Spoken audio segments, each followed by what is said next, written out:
studios, wherever they're located. And it is Monday night. Welcome, everybody, joining us on Monday night. Let's see. Tonight we are playing the first.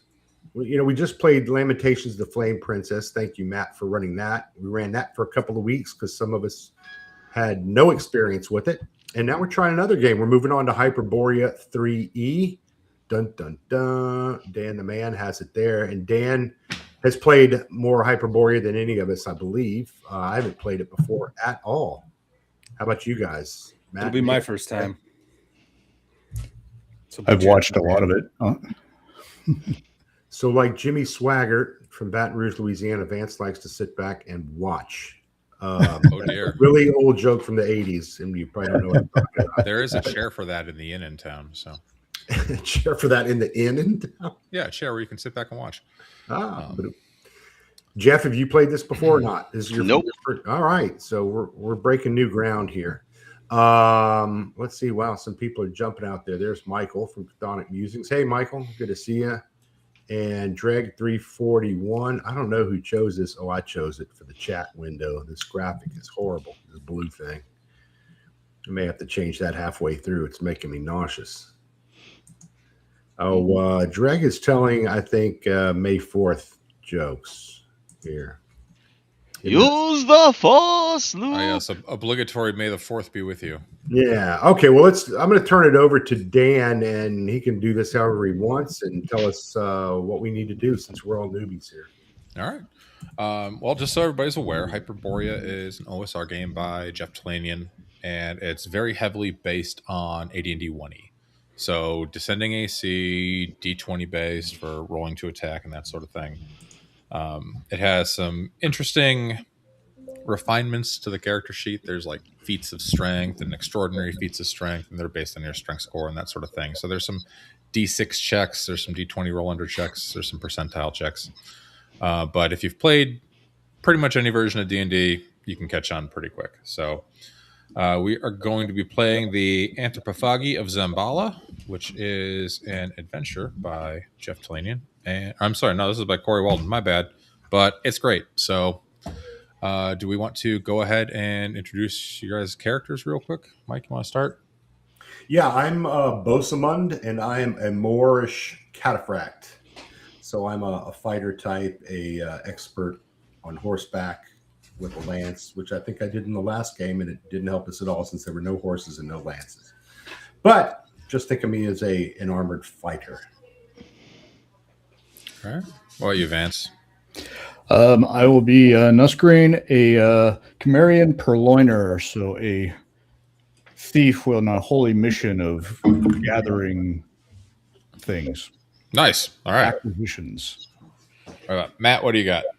I am Ragan Apoar, a warlock from. I didn't pick a place where I'm from. That's fine. But I'm from somewhere far away and weird. So, excellent. Brooklyn. Yes. But Brooklandia. Paul Turner. Armored with battle axe, crossbow, and my handy shocking grasp spell. So I'm looking forward to this. All right. And then Jeff, you there? Yeah, I'm here. You smoking? No. Oh. No, that's a live camera. I was moving it. Couldn't you tell? No, I don't pay attention to you. Yeah, I know. Nobody does. I am playing. Let me see if I can pronounce this damn name. Yeah, thanks for that, by the way. We're gonna have to have an intervention with Jeff. He's got all week to get this ready, and 5 minutes before it rolls in hot with, hey, what's a name? What can I call my guy? I rolled it up for him. Yeah, you rolled him up. I know the You're opinion. only enabling him, Dan. Jeez. Hey, I spent 12 hours working on my intro video yesterday. Well, let's see. Dulug Dash, whatever, the cold. Darlig Dak the Cold, a cryomancer. So Cam will be joining us next week. He had a conflict today. So when you guys get into town, his character will immediately stumble off to the nearest tavern or a Lotus Den. So just so everybody's aware, Hyperborea is completely human-centric. So when you pick a race, you're picking like Viking or Celt or Roman or Greek.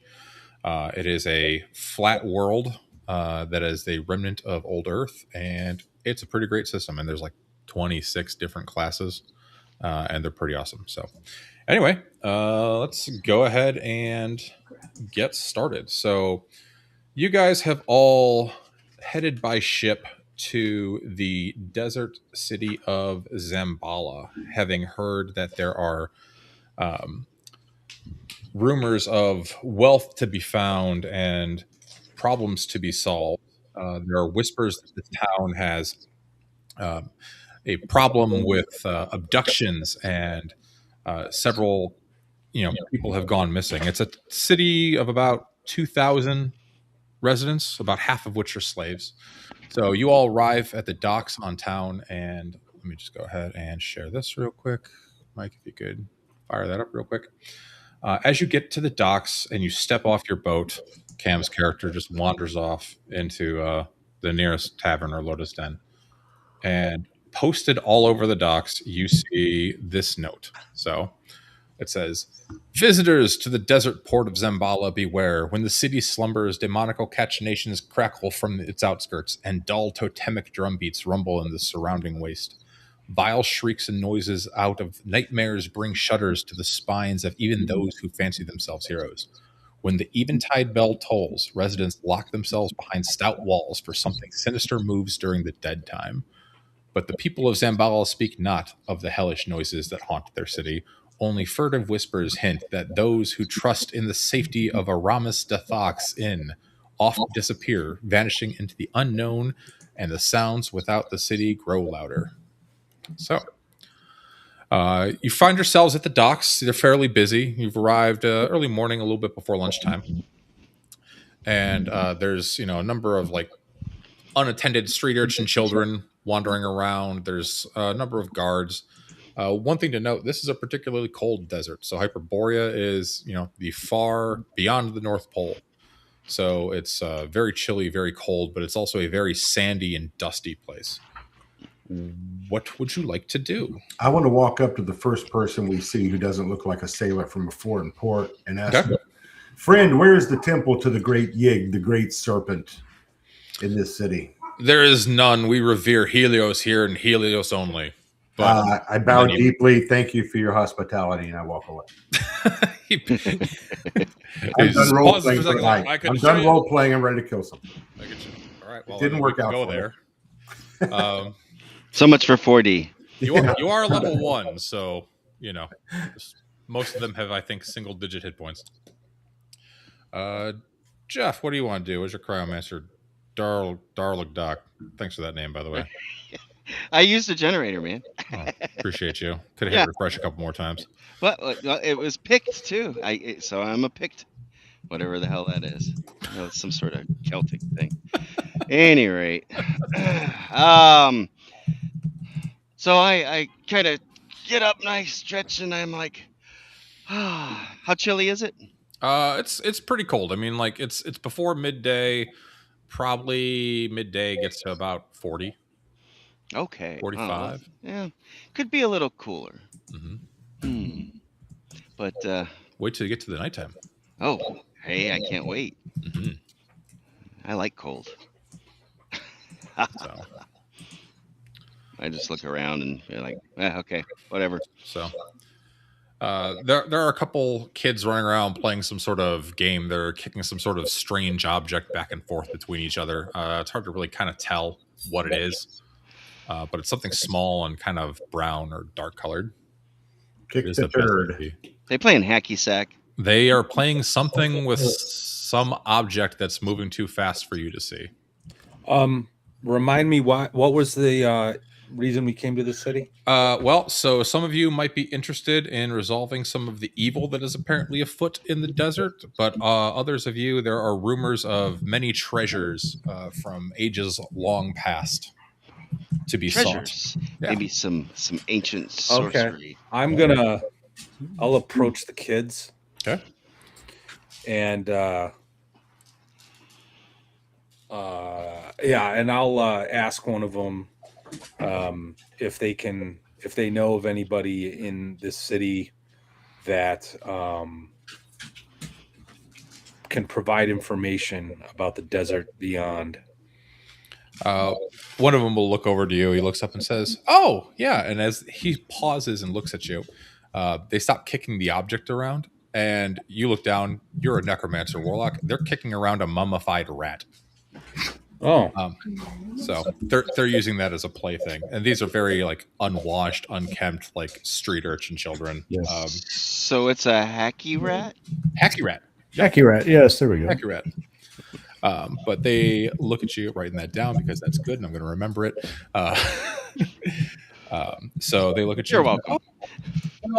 It depends. There's a lot of people in town that can help you. There's a Ramis.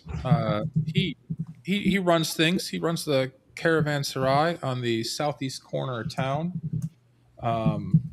There's a bunch of adventuring folk like you at the Saturn's Luck Tavern, and there's also, and he kind of trails off, and one of his buddies kicks him. He says, "Well, there might be a few more," but he like reaches a hand out.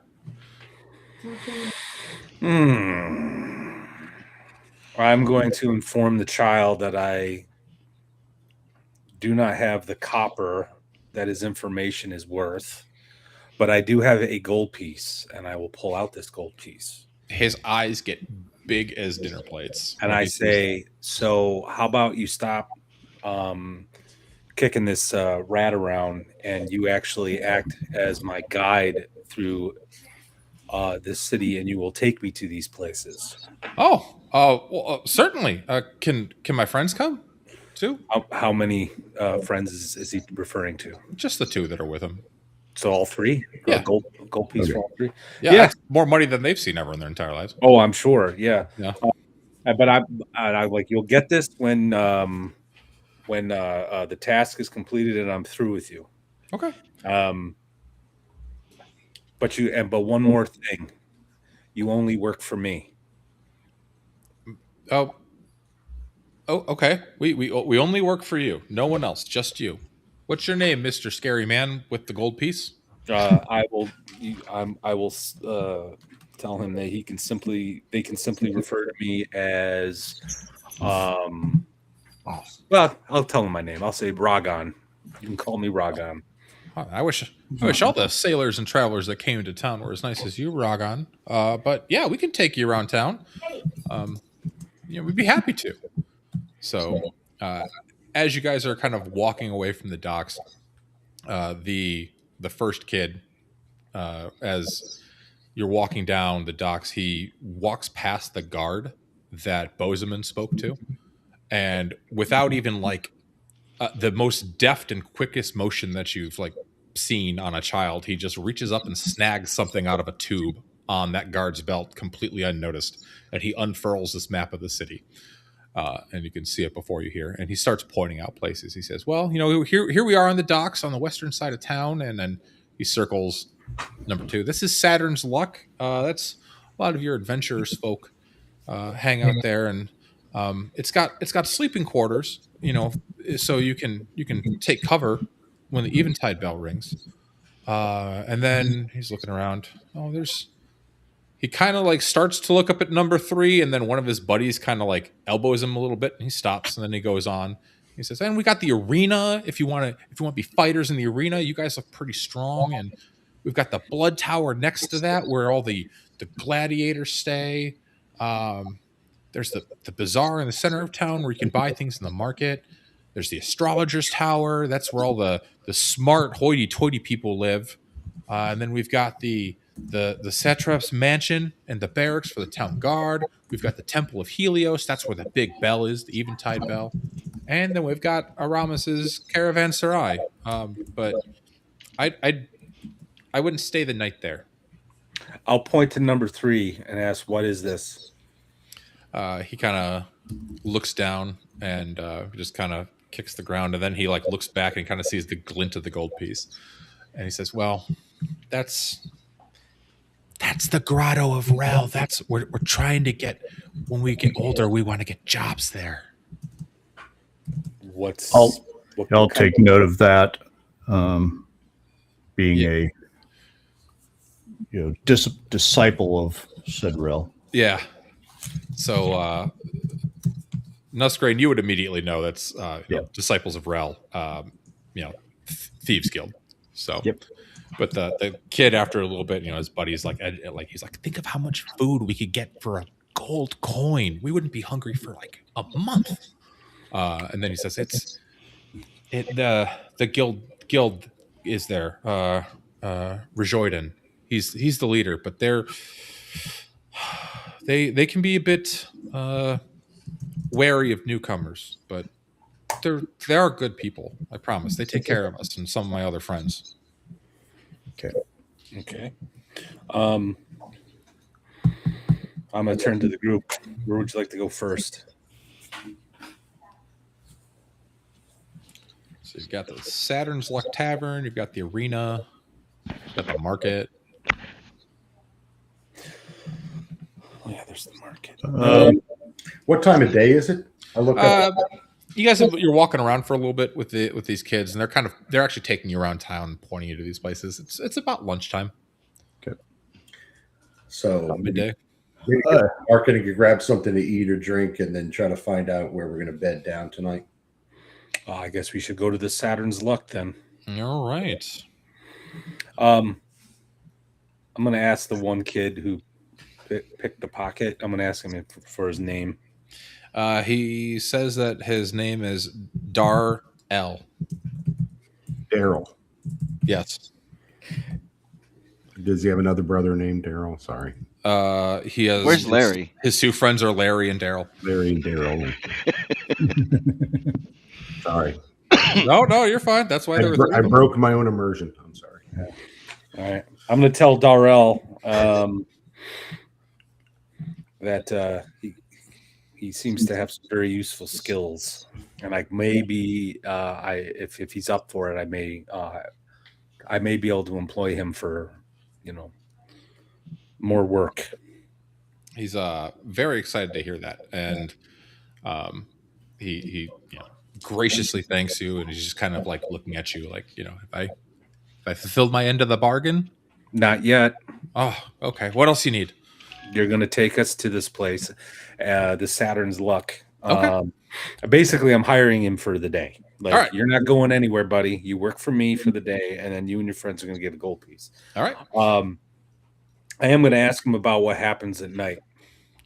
Yeah. Oh, well, when the eventide bell rings at 8 p.m. sharp, it's best you get yourself indoors. It's a nightly uprising. You see, the streets they get filled with those of ill, murderous intent, and any poor bastard found out on the street is their life's as good as gone. So it's a problem that we have here, and the guard doesn't seem too interested in doing anything about it. They hunker down in the barracks or within their stone walls and let what may be. And lost some friends, lost my parents to that. They got caught out one night being at the market too late, and it's truly horrible. The beasts that come into town, they eat every piece of meat that they can find. He kind of looks down at his feet and kicks the ground. He's still kicking the mummified rat along. Dan, what's the name of this inn boy's taking us to? The Silver Saturn's Luck. Saturn's Luck. I lean over to Ragan in his ear, where he can hear me closely where the boys can't. I say, it concerns me that we're following a child cut purse to what could be a trap at this Silver. Saturn's Luck. Damn it! Where am I getting silver? Saturn's Luck. Sorry. Maybe a temple or some other shelter that's a little safer might be a better call for us if we could find it. Well, I'm here for treasure, to plunder the depths of the desert, and we need information. Saturn's Luck seems like the appropriate place to start, other than the astrologer's tower. I truly care not about the fancies of religious folk. Oh, me neither, but many of them might offer shelter to strangers in the city traveling through who aren't vagabonds, and clearly the four of us are not. except for maybe Nuts Grain. Maybe he's a little edgy. Yeah, well, I mean, I go and might, make an offering at my own temple and, see if, what rumors or inspirations have been, abound there.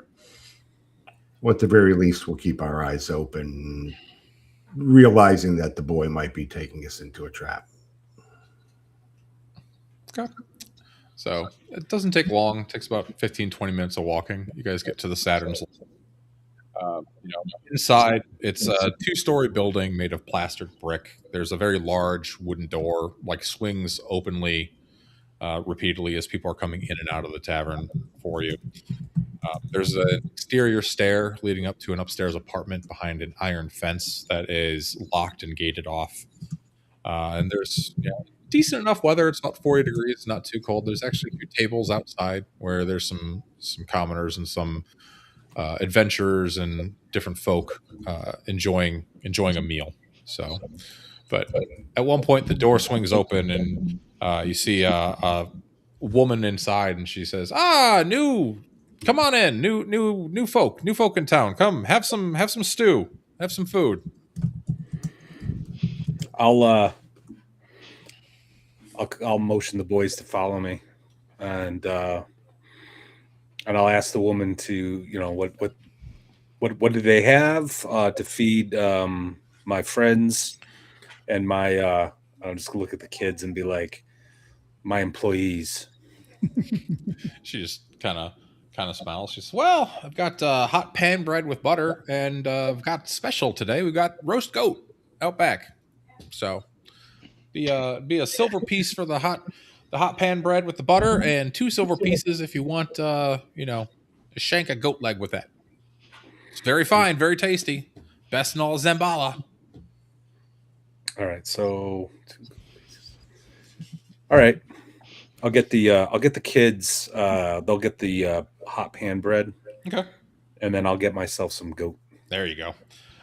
She brings it up. The kids are very thankful. And you notice that one of them is kind of like looking around the tavern, going table to table. There's like some gambling taking place at some of the tables, but it just seems like a fairly it's like a sailor's hangout type of tavern. There's a lot of travelers that are in the port and that sort of thing, and as well as some locals. But she brings out the roasted goat shank, and you have some. It's delicious. It's well seasoned, well spiced. Tender, juicy, delicious. Been roasting for a while. And she comes up to you and says, "Well, what brings you into town? Name's Zarskia." Before I engage in any conversation with her, I am going to tell the kids they are to be on their best behavior here. Any such shenanigans, they'll forfeit the gold piece. As you turn around and say that, the one that was kind of wandering off towards the other table, you see him take something out of his pocket and put it back in someone else's. And then he just kind of comes over and starts eating his hot pan bread. Okay. What was her name? I'm sorry. Zarskia, Zarskia. Well, I guessed it right.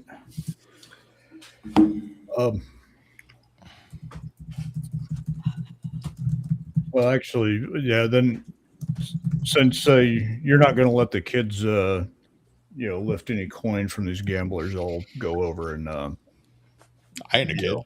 Yeah, well, you don't work for me, so I don't care what you do. Right? Yeah. So, I'm going to go over and hit one of the tables. I've got my dice with me and whatever other implements of destruction, and we'll go and buy into a game.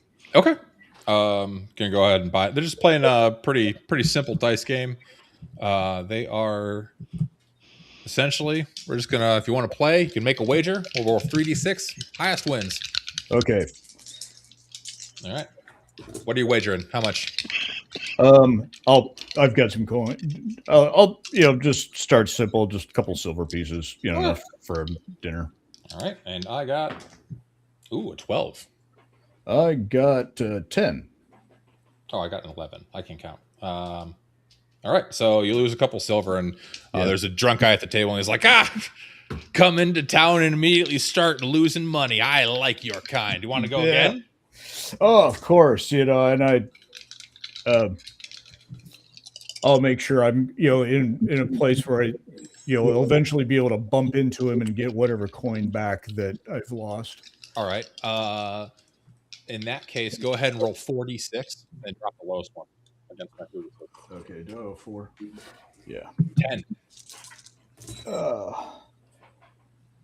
I get 15 on that one. Ooh, okay. So you get your bet back, and then you actually pocket double. And he goes, you're taking my money, huh? How about one last one? Double or nothing. What do you say?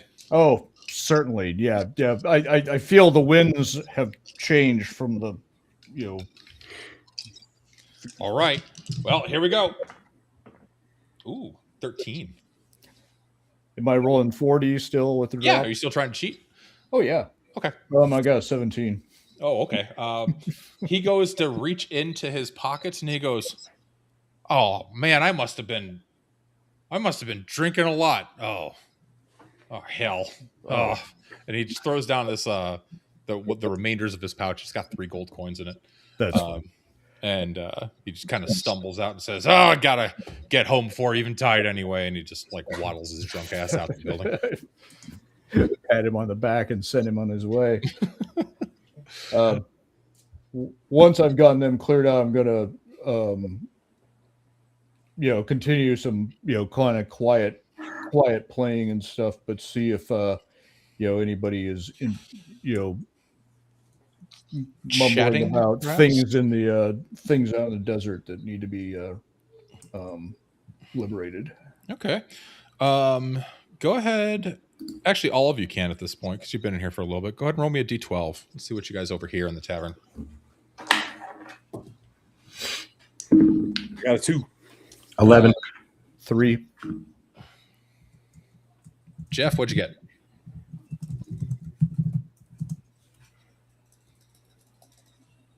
Jeff? You're muted. 7. All right, Jeff got a 7. Thank you. All right, so the 2. You hear a sorcerer of fell power and unimaginable wealth is said to live in a tower of alien geometry somewhere north. Some claim he was immortal and was responsible for the Green Death. The Green Death was an event about a millennia ago in the Hyperborean calendar in which a green comet went across the sky and it rained down this green dust that killed 90% of the population on Hyperborea. So Fascinating. everything that happened before that is basically long forgotten history, and there's no record of it anymore. With the 3, you hear someone mention that one of the priests at the Temple of Helios is a murderer. With the 7, you hear that there's going to be putting a saber-toothed tiger in the arena soon as a combatant, and that there's a solid reward for any man who bests it. And with an 11, the satrap's beautiful wife is not faithful to her husband. She looks for a partner to seize power and the satrap's wealth with her. So the satrap is the ruler of Xambaala. Jeff, what is Darlagdak doing? He's just kind of observing and listening with interest. Okay. Fascinated by this this tower. I could use that. Okay. So can I. There's money and wealth. Silly warlocks. So you do hear another as you're kind I of... pat my battle axe and I go, I have something for when I run out of spells. You do hear another general just kind of muttering about rumors of beastmen that ravage travelers outside of Xambaala in the deserts.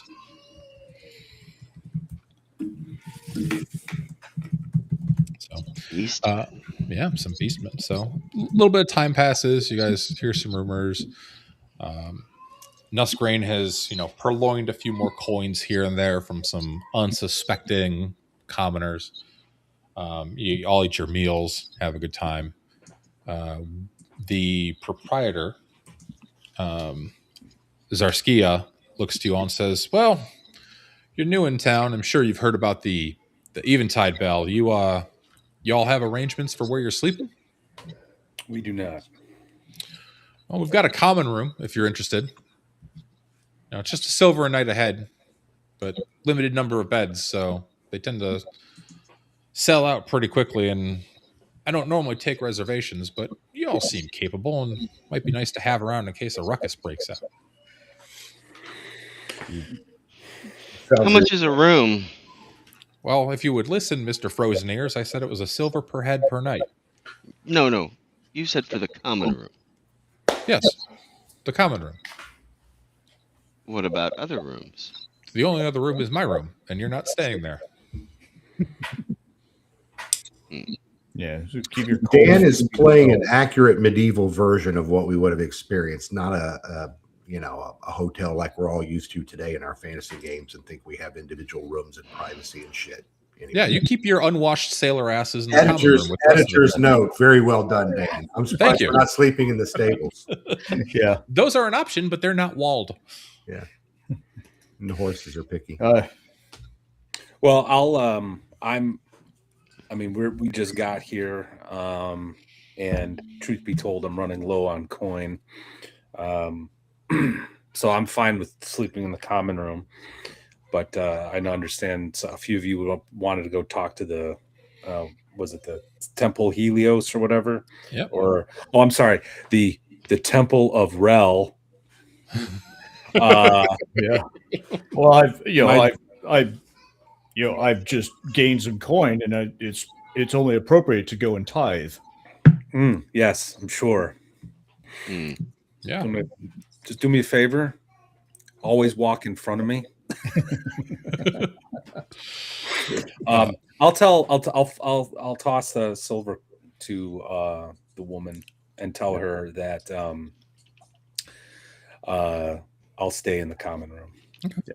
She takes your name down. She has a little piece of papyrus, and she takes out a quill and writes down, and it says, "This bedroll property of," and she asks for your name.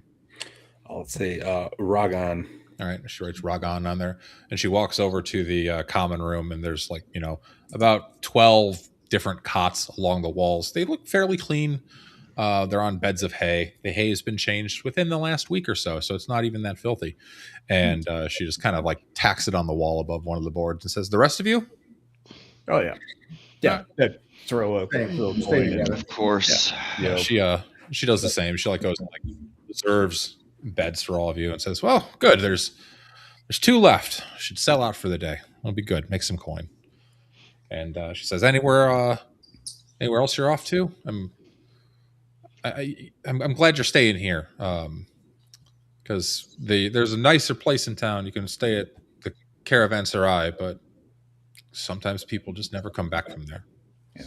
What is this place called? Aramis Dethox Caravanserai. So Caravanserai is a walled building or compound. There'll be stables in there. This one also has a public house and a tavern, but it's definitely more well-to-do than Saturn's Luck. There's individual rooms. It's a gold piece a night to stay there. Yeah, we're not really mercantile, trade. Speak for yourself.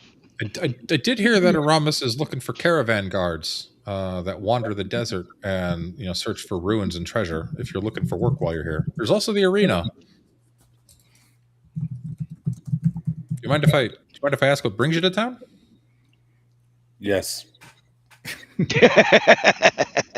I like him now. I'll ask Starsky and Hutch. Has her place ever been attacked at night? Has she ever had problems with the creatures that attack at night trying to get in? No, they tend to. They look for easy prey. They'll They are intelligent. They'll push on a door to see if it's unlocked, but if it's locked, they'll just move on.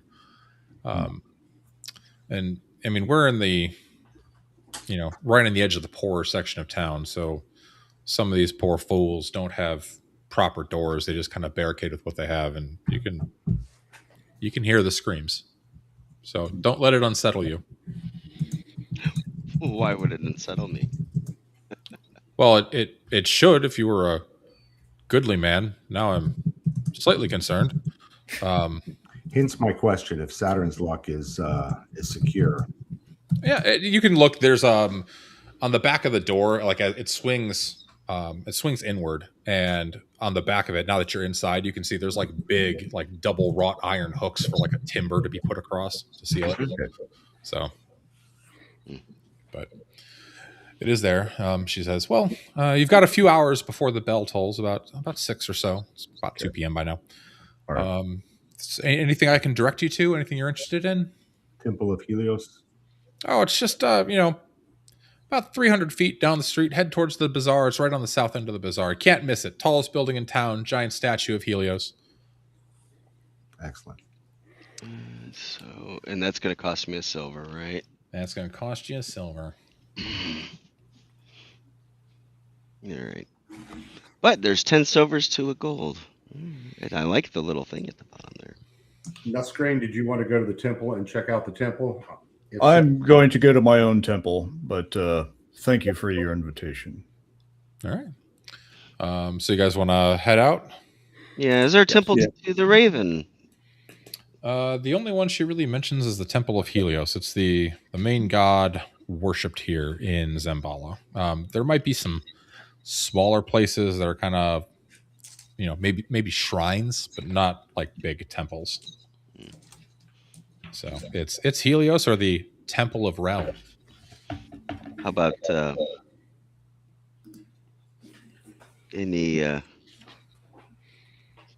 places in town for a well-meaning mage to visit? Yes, there's definitely a well-meaning mage establishment. It's the Astrologer's Tower. That's where all the erudite folk go, the learned folk, those that are consider themselves above us commoners. But she points it on the map to you. Astrologers, mathematicians, poets, scholars, those types of folk. They're all there. Pointy-headed ones. Yeah, but a bunch of sages. They gather on the roof at night to look down at the devastation wrought by the invaders on a nightly basis, and also to look towards the stars and study the sky. They care not for the plight of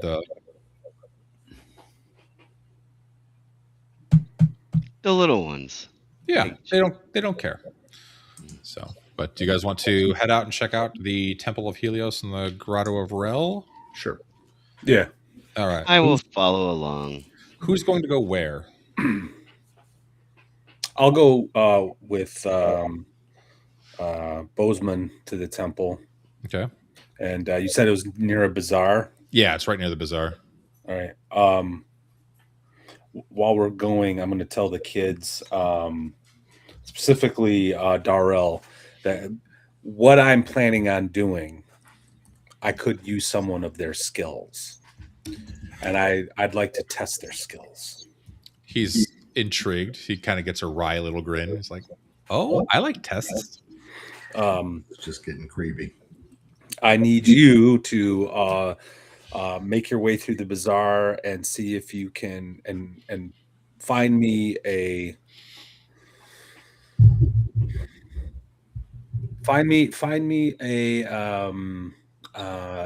I'm not looking for coin, I'm looking for objects. Something shiny.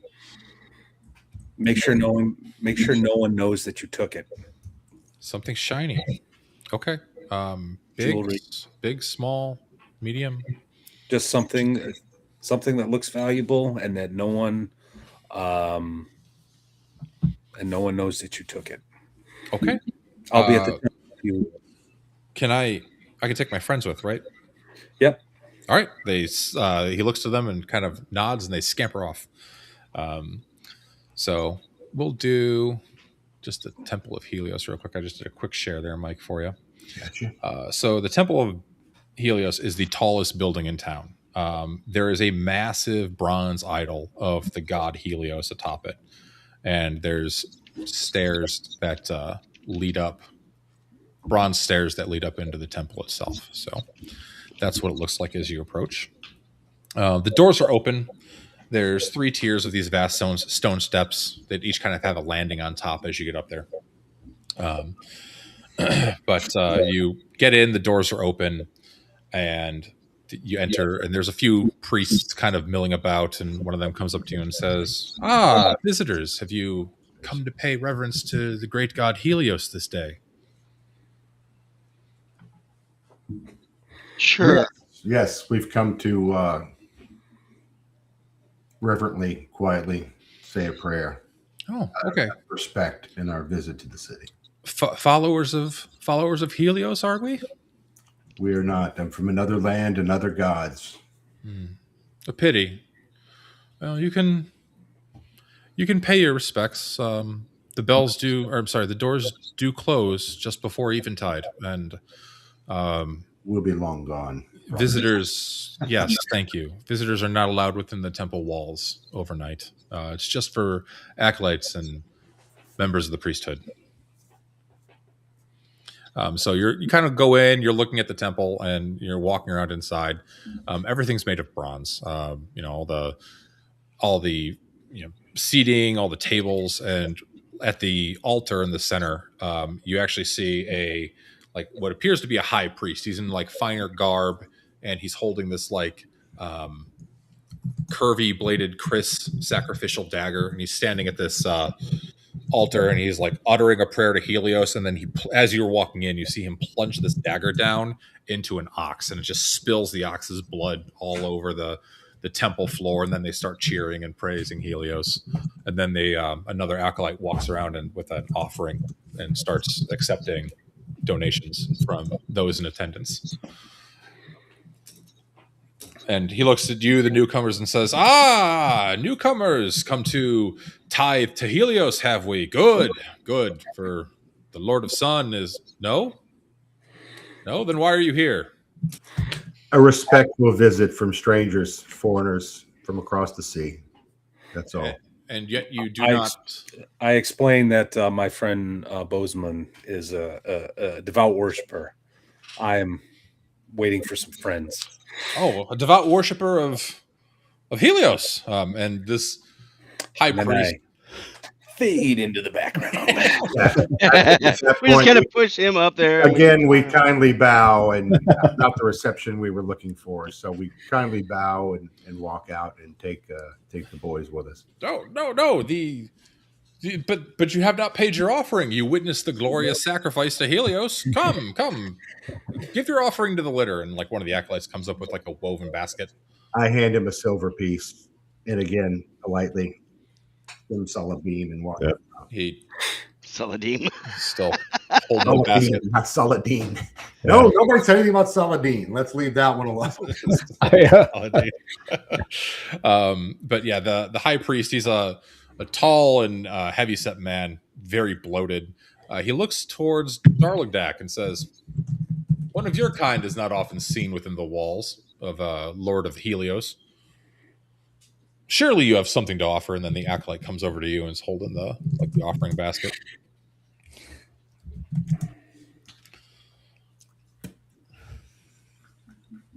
Nothing? Who was this? This was to you. To me. The cryomancer that walked into the sun fire god. I prefer the cold. Fire and ice. So while this is going on, Ragan, you feel a slight tug on your pant leg behind you. And Darrell, you turn around and look, and he's got this inside his shirt. He opens it up, and you can see something kind of shiny and glittering in there. I excuse myself and I'll leave the temple. I'll leave the temple. I'm not giving them any money. Okay. You walk out. They let you walk out. They're kind of just looking for for donations and that sort of thing.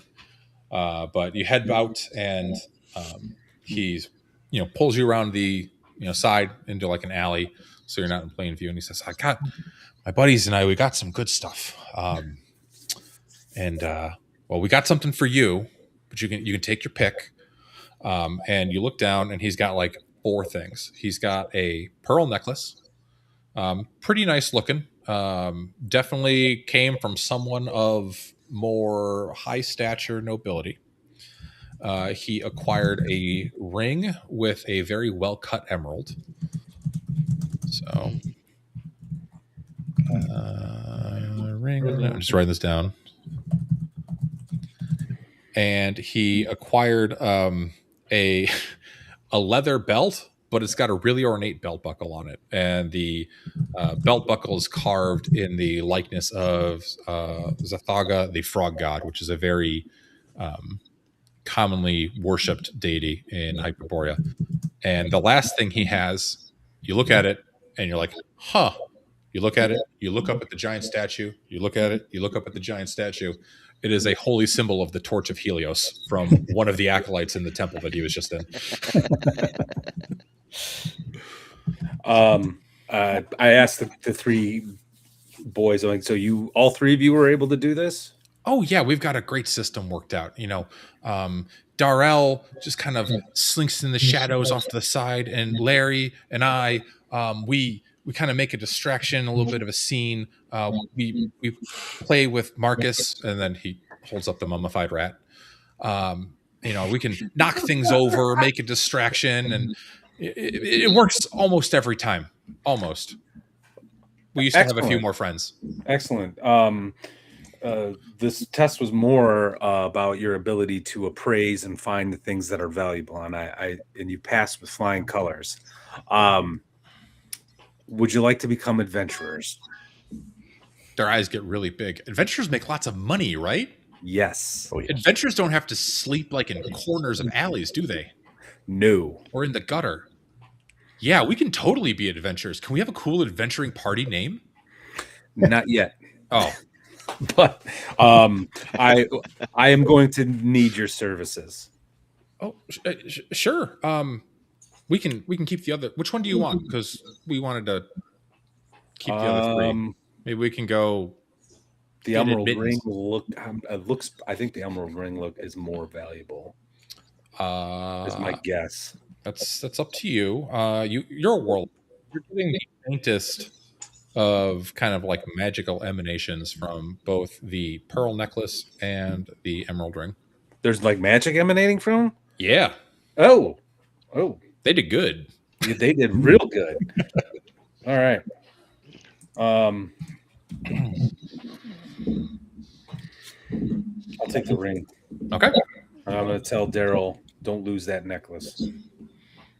He looks at you and says, "Yeah, He looks at you and says, I got this from the satrap's wife." Oh.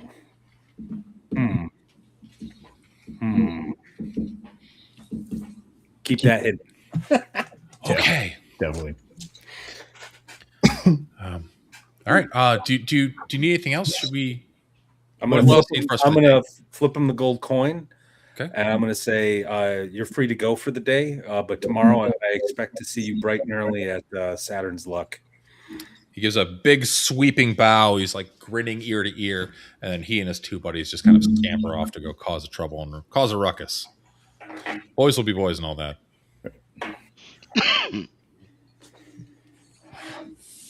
All right, and let's cut over to Nusgrain. So, Nusgrain, you head to the north side of town at the cliff face, to where you were told the Grotto of Rel is.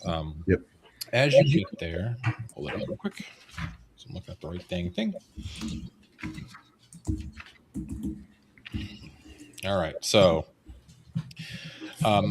at the base of a sandstone cliff right on the north side of town, there is a facade on the wall, and you're a purloiner, you're a rogue, you're a man of the craft. You immediately recognize it as like a secret door. There's a couple thieves' cant lines and runes carved all over. It says safe haven, thieves, rel, that sort of thing. There are 2 guards dressed in like studded leather armor. They've got some daggers in their belt and a short sword on their side, and they've got like a headscarf on to keep the dust off. Their heads are covered; all you can really see are their eyes. And one of them just gruffly looks at you through his headscarf and says, "Brings you here, outsider." I've come to pay tithe to the great Godrel. A man of the craft. I am. Well, of course we take tithes. It's important that you let us know. Are you planning on operating in Xambaala, or are you just passing through? If the opportunity for a little freelance occurs, I will do my best not to step on any toes. Nods. Yep. He kind of holds a hand out for like a little tip. Yep, and he gets a gold coin. All right. They open the facade for you, and as you're walking in, they say, "Well, Rejoiden, I believe, is in. He's the guild leader here. But if he's not, his second, his woman, Milka, she's definitely in. So you can sign up with them and see if they have any work or jobs that they might be interested in sharing with an outsider." Sounds good. So they open the door, they let you in. It's a cave just carved into the sandstone cliff. The first room that you kind of pass through has like a fountain and a statue of Rel. It's about 20 feet wide.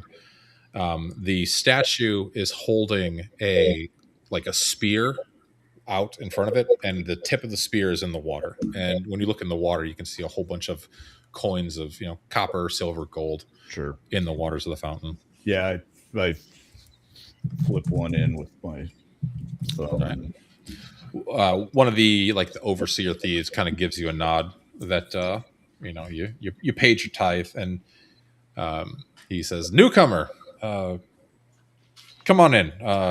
Rejoiden's in back. He can see you. He's not too busy at the moment." Okay, So go and say hi to him. yeah, he takes you into the back room. It's a storage area. There's 2 passageways carved in the stone. One's kind of towards the northwest, and one's off to the east. And he ushers you to the northwest passage. You go down about a 15-foot hall, roughly hewn. There's a door at the end of it. And the guard, you notice, stops a good 10 feet short of the door and just bellows out, "Jordan, new blood, looking for work." And after a few moments, you hear some grumbling, and a bald, heavily tattooed thief. He's in very ornate, glorious-looking stud leather.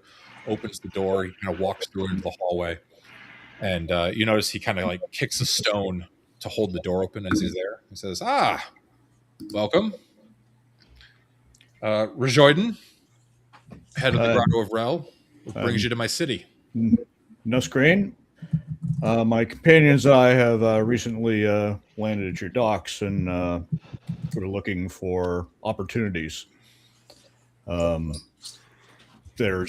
know one of my colleagues is interested in, unguarded, treasure out in the desert, or maybe lightly guarded. And then I was, obviously curious and in sympathy was wondering if any of our less successful brethren fell victim to any of these nighttime raids. He kind of gets solemn for a minute and says, "A few, for the most part. We know the men know to take cover before the eventide bell, but as you know, sometimes some of our work needs to be performed at night, so there's an inherent risk. As far as work to be done, it depends on how noble you are." Nobility is such a fluid term. Okay, well, there's always houses in the more affluent district to the northeast that could be burgled. Yeah. If you're particularly ballsy and daring, you could try the Satrap's Manor. He's sits on a veritable fountain of wealth. But there are ruins in the desert that could be plundered. The desert is crawling with beasts at night, both mundane yet strong. And you kind of like on the wall a mural of like a lion eating up, a garbed thief. Says, that can happen out there. But also the beastmen, the Anthropophagi, as they call them, the cannibals. They wander the desert, and I've heard tell that they have a camp to the southeast, and that their camp is made atop an ancient warlord's palace with untold riches beneath. Seems like that's how it always works out, isn't it? Yes, just ancient palaces that give rise to cannibal cults. Yeah. Good metal band named Ancient Palace. Cannibal cults. Yeah. Yeah, the desert's absolutely lousy with them, I imagine. Yeah. But of course, any jobs you do, 10% tithe to Rel, by which I mean, Certainly. My men will keep tabs. They might check in from time to time. Right. And is there any, as a newcomer to town, is there anything any area that would be considered off limits to freelancer or new someone not of the local guild? No, we have no love for the Temple of Helios. I have reason to believe that they killed one of our men. But I don't have a way to prove it. If I did, that would be pretty fantastic. I'd pay well for that. If you could find proof that they killed one of our men, I'd offer you a cool 2,500 gold pieces. Yeah. That would be good. Or perhaps in lieu of that, if you had something that gave me a little bit of an edge in a fight, that would be appreciated as well. What sort of edge are you looking for? Something that, knowing that we go into the desert sometimes, and there are those, sometimes the dead do not rest easily and need a little bit of extra convincing to put them back down. Are you looking for a weapon then? Perhaps. Go see Milka. Tell her I sent you. Okay. She can possibly give you a loan of one of the guild's items. That's very generous of you. Thank you. Yeah. Oh, I like my men to, represent. So, and preferably come back with riches, I assume, as well. Well, yes, that's important. And all right. You don't get this fine leather armor, these glorious, wonderfully crafted tattoos for free. I wouldn't let such scoundrels at the docks put their needles to my skin. No, only the best for me. But goes without saying, and so I excused myself and asked for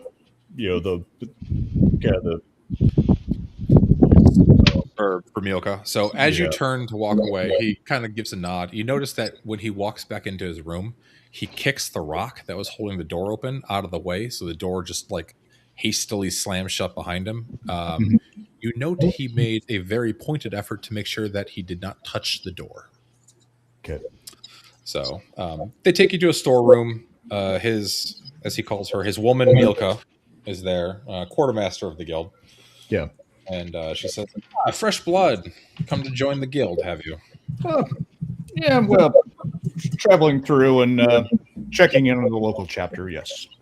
Good. What can I help you with? Your man said that he'd be willing to give me a loan of a weapon that in case I ran into some unpleasant, restless dead. Yeah, I've got something for you. All all of our guild members have it. All of our grotto thieves, and she pulls out a dagger. It's a nice looking dagger. It's made of like a black obsidian. At least it looks like obsidian, but it's more, it doesn't look brittle or frail like obsidian. It looks more metallic. And it's got a green gemstone in the hilt. And she says, "When you cut them, they bleed until they bleed no more." Okay.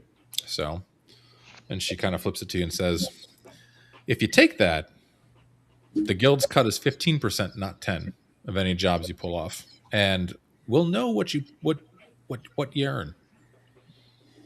Yeah, I imagine you guys are very diligent. We are. We have eyes everywhere. That's fine. So,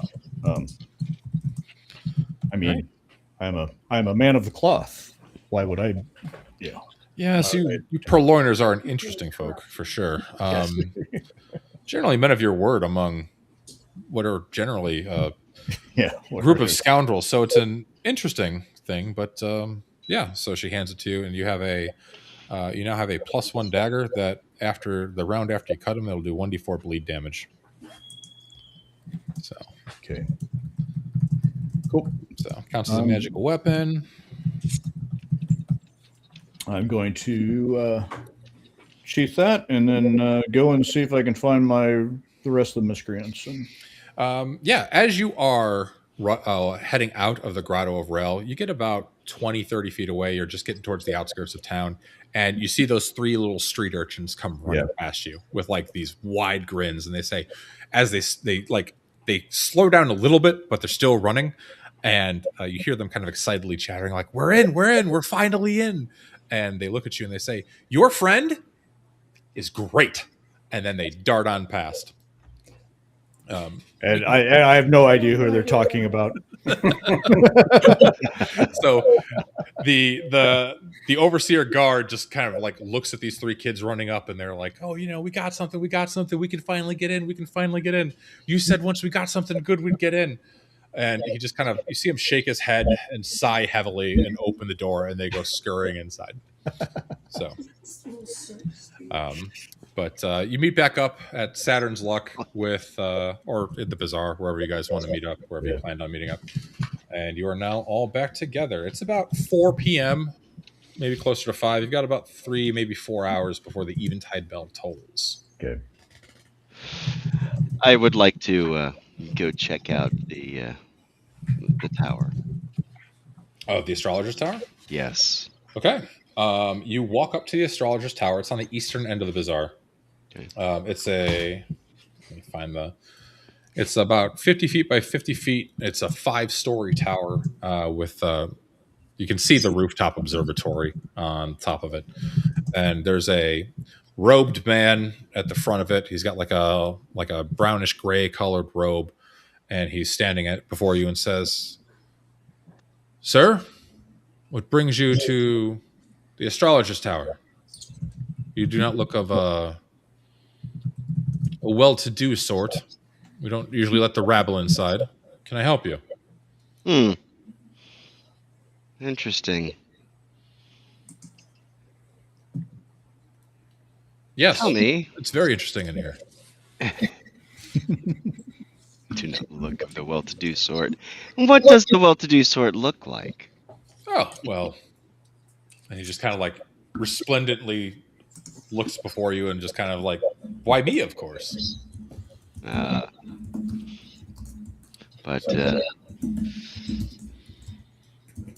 what, pray tell, kind of magics do you may have? Oh, they're for members of the tower. We're a scholarly and mathematical sort. What magics do you seek? Are you a practitioner of the art? I dabble. Well, a dabbler is not a practitioner, sir. And dabblers we have no time for, so... Interesting. Tough crowd here. Yeah. Well, I was hoping to enjoy watching the events this evening in the nice, cool air. Oh. You wish to observe? Well, For the right price, you could perhaps be allowed to the observation deck. And what would that price entail? Well, as a tower of knowledge, of course, if you had some knowledge to share or to donate, we can allow you entry. Failing that, a mere 5 coins. Gold, of course, none of the Mm. peasants' copper Oh, copper. or silver. We want none of that either. Knowledge costs money, as you see. Indeed. Indeed. But have you any info to share?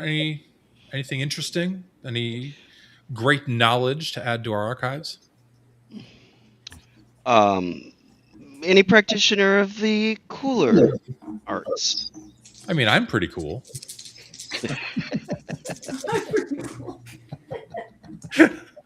It's a bit warm out today. It's 40 degrees. It's a warm time of day, but Very warm. the frigid air of night will be on us soon. Mm. It's a cold desert, remember? Yes. I'm very well aware. It's so much better in the chilly air. So, coin or knowledge, your choice. But you can What spend kind of the evening knowledge observing. would they would be fair trade for them? I mean, if you have anything that's maybe interesting information about the outside world, outside of Xambaala, if you know anything about the desert, or if you know the locations of any interesting magical items they could go try to collect. I think just really any sort of knowledge that they might respect and would be new to them might do the trick. Right. I presume that they all have. I wouldn't be able to share any of my spells with them, right? That would. I mean, you could describe a spell scroll for them if you want. It'd take you the rest of the day, but they'd let you in for that. Would that be a fair trade? Well, we're always looking for more scrolls from the archive. Of course, that's it can be a bit of a chancy endeavor scribing scrolls to one's own book. So, but if you're willing to share some of your knowledge, then I believe we could make that arrangement. If you'd like to observe for the evening here, I think that would be a fair trade. okay. He will usher you inside and bring you to a scribing desk on the second floor of the 5 floors of the tower, and that's going to take you a couple hours. So we'll cut back to you when the evening comes. Okay.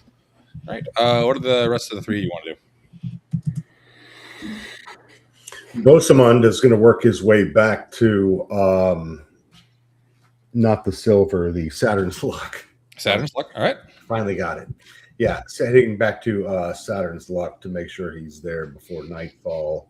Okay. And to also get a look at the environs. He's, as a sellsword, especially away from his homeland, he's looking out for defenses as night comes on and curious about this threat that's coming after dark.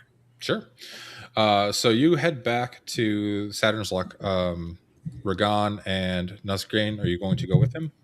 Yeah, I'll go. I really don't have much else to do. I think it's getting to be close to about 6:30, 7 o'clock, so there's not a whole lot of daylight left. Right.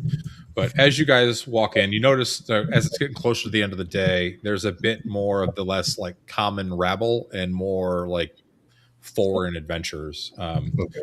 There's 2 in particular around a table.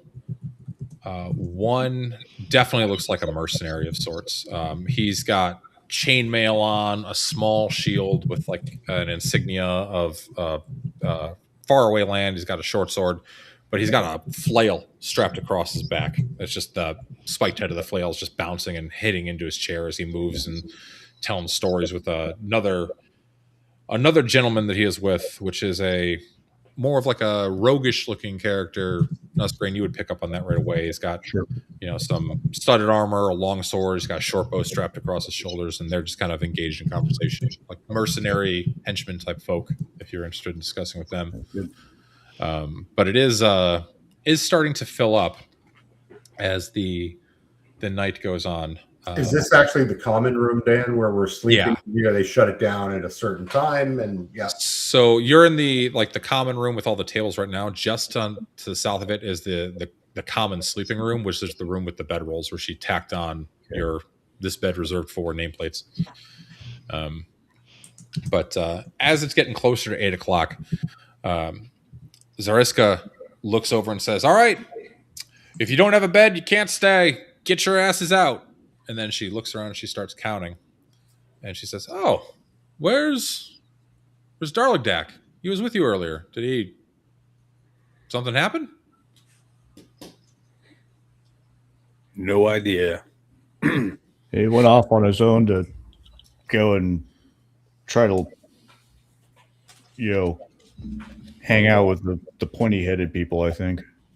Oh, all right. Well, good luck to him. That's kind of morbid. All right.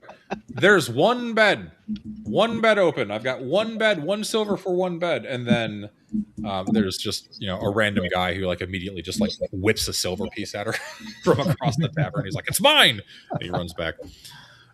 But so she ushers the rest of them out. And after a few minutes, she closes the door, slams the tibber down in the wrought iron U-hooks. And then you just hear a dong as this loud bell rings out very clearly throughout the entire town. And everybody's just kind of, a few of them are eating and drinking, but they're finishing up their meals. And you notice that Zarskia's going and turning off all the torches and all the lights and everything.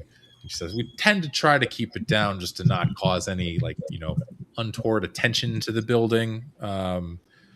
You'll understand. They look for easy targets, so don't make yourself an easy target. But get some rest. No ruckus in the building. I'll be upstairs. If anyone needs anything, I'll deal with it tomorrow. You're on your own. Good luck." And then she goes upstairs to her room and she closes the door, and you can very distinctly hear 12 different locks engage. So after about an hour, you guys are kind of making your bedrolls, maybe chatting with a few folks around, but people are starting to turn in for the night, and you can hear the occasional hurried steps in the streets outside, and every now and again you'll hear a distant scream of just some poor soul who is trapped outside. And about another hour into the evening, you hear this just slam as someone gets thrown up against the building. And you just hear this man just screaming out, "No, no, no, no, no, no, I have a wife." And then he just screams loudly, and you can hear the flesh be ripped from his body and the gnashing of teeth. And suddenly the screams just stop. And for about 10 minutes, you just hear more and more bodies coming over and groaning and yelling and tearing at this poor soul that just got devoured and eaten right outside the building. Jeff, cutting back to you. After scribing your scroll, you make your way up to the observation deck with several other erudite scholars and mathematicians. I wish you'd find another term. It's in the book. He's reading a Very box. uncomfortable. Very uncomfortable. Here, the erudite of Xambaala, the astrologers, mathematicians, poets, scholars, and sorcerers, engage in philosophical debate whilst smoking pipes and sipping brandy or wine. Doesn't sound so bad. So they're doing all that on the roof, and they're looking down as the eventide bell tolls. And over the next several hours, you're watching some of them with scrolls, taking hurried notes.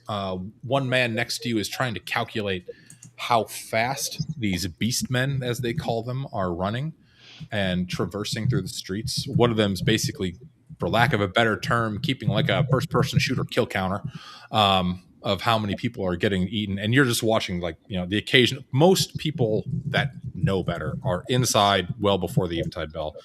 And those that are caught out, it's pretty rare to see a commoner in the desert garb. It's travelers, maybe some people you saw on the docks earlier today when you came in, but there are these hordes of roving packs of men that, and some women that look to be of an Eskimo descent. And you've seen some Eskimo slaves in town, but they all have these spiked collars around their neck, and they have these like filed, pointed, terrifying looking teeth, and they are ripping in to whatever they can find. Men, women, kids, dogs, cats, anything that's meat, they are just devouring whole. Throughout the evening, you see at least probably 50 different ones over the course of the evening, just kind of patrolling the streets. Eventually, as the sun begins to rise, they start scattering off to the east into what's known as the Old City. It's a ring of ruins around Xambaala proper. Mm-hmm. And then, like, eventually the screams and die out, and they are all gone. So let me go ahead and share. Interesting. Yes, I'm so- taking notes, and the whole time I'm just like, so do you ever place wagers on? Oh, yeah, of course. I took the over tonight, and I made myself a hefty coin. They set the odds at 12.5, and by my count, 17 were slain by the beast. Very impressive. Very impressive. Where do we have you determined what the origins of these creatures are? They come from the Old City, but they also wander the desert as well. Aramis Dathak has put out a call for adventurers and able-bodied men to be caravan guards, as he is a master of trade in the city, very well-to-do noble. But he deals with them on a regular basis as he travels across Xambaala and brings his caravans and everything. But he's got some bad luck too. He runs an inn, of course, and then the caravans arrive. But every now and again, it seems like someone will just go in and never come back. Fascinating. But the guard have no care for the beastmen and the Anthropophagi, as we call them, cannibals, obviously. Yeah.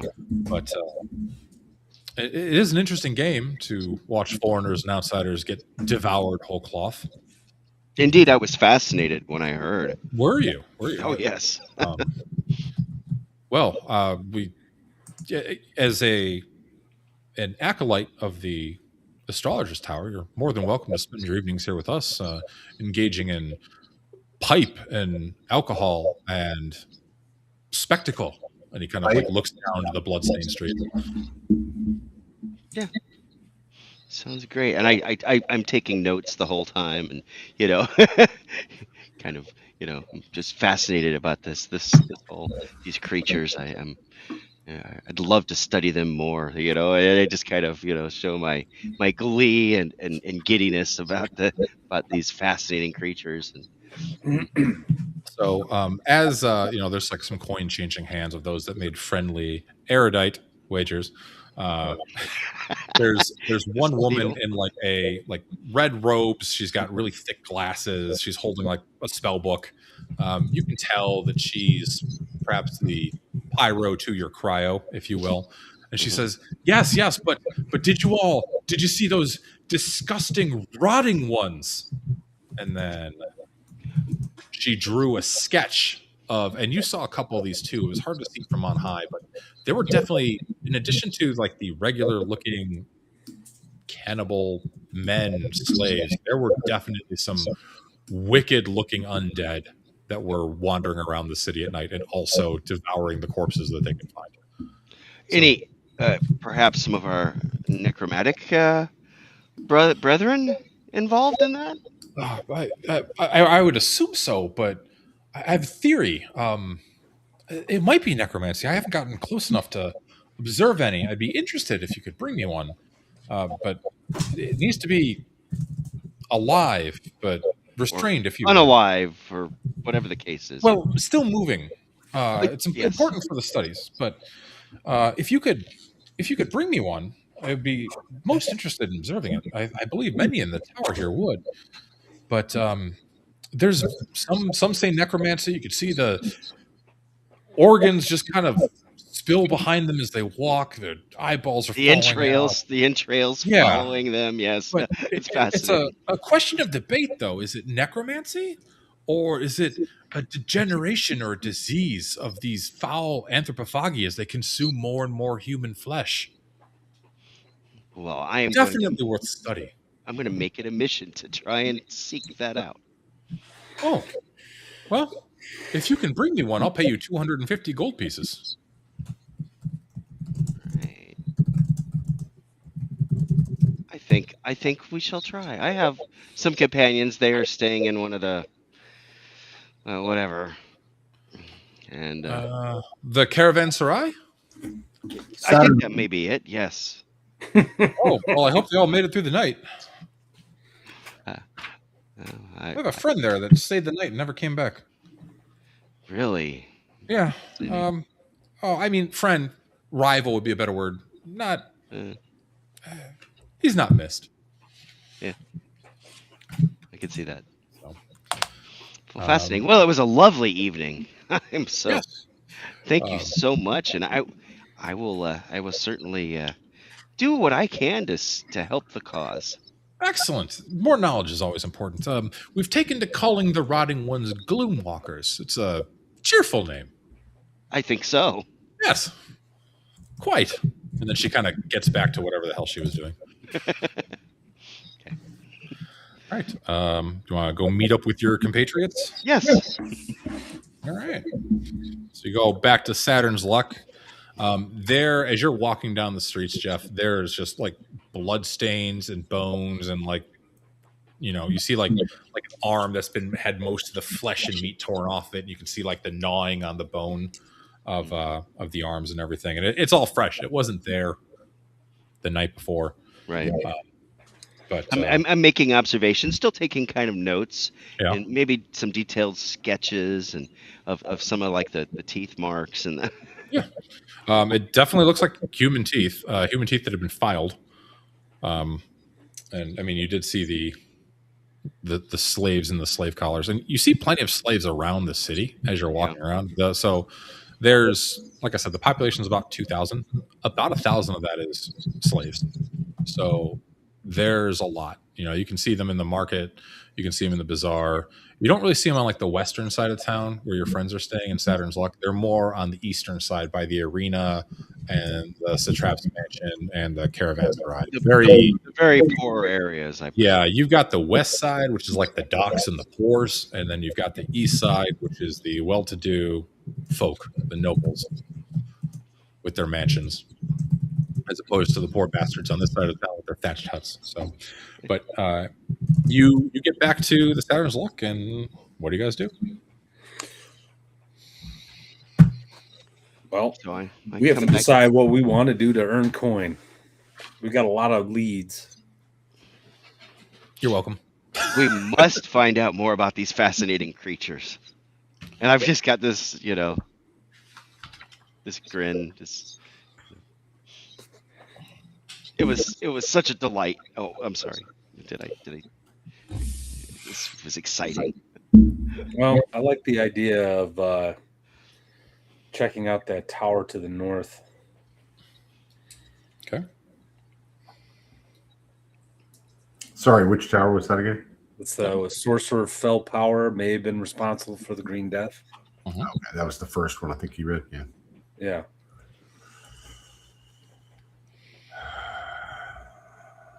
So, that's I'm sorry. nice. I misspoke.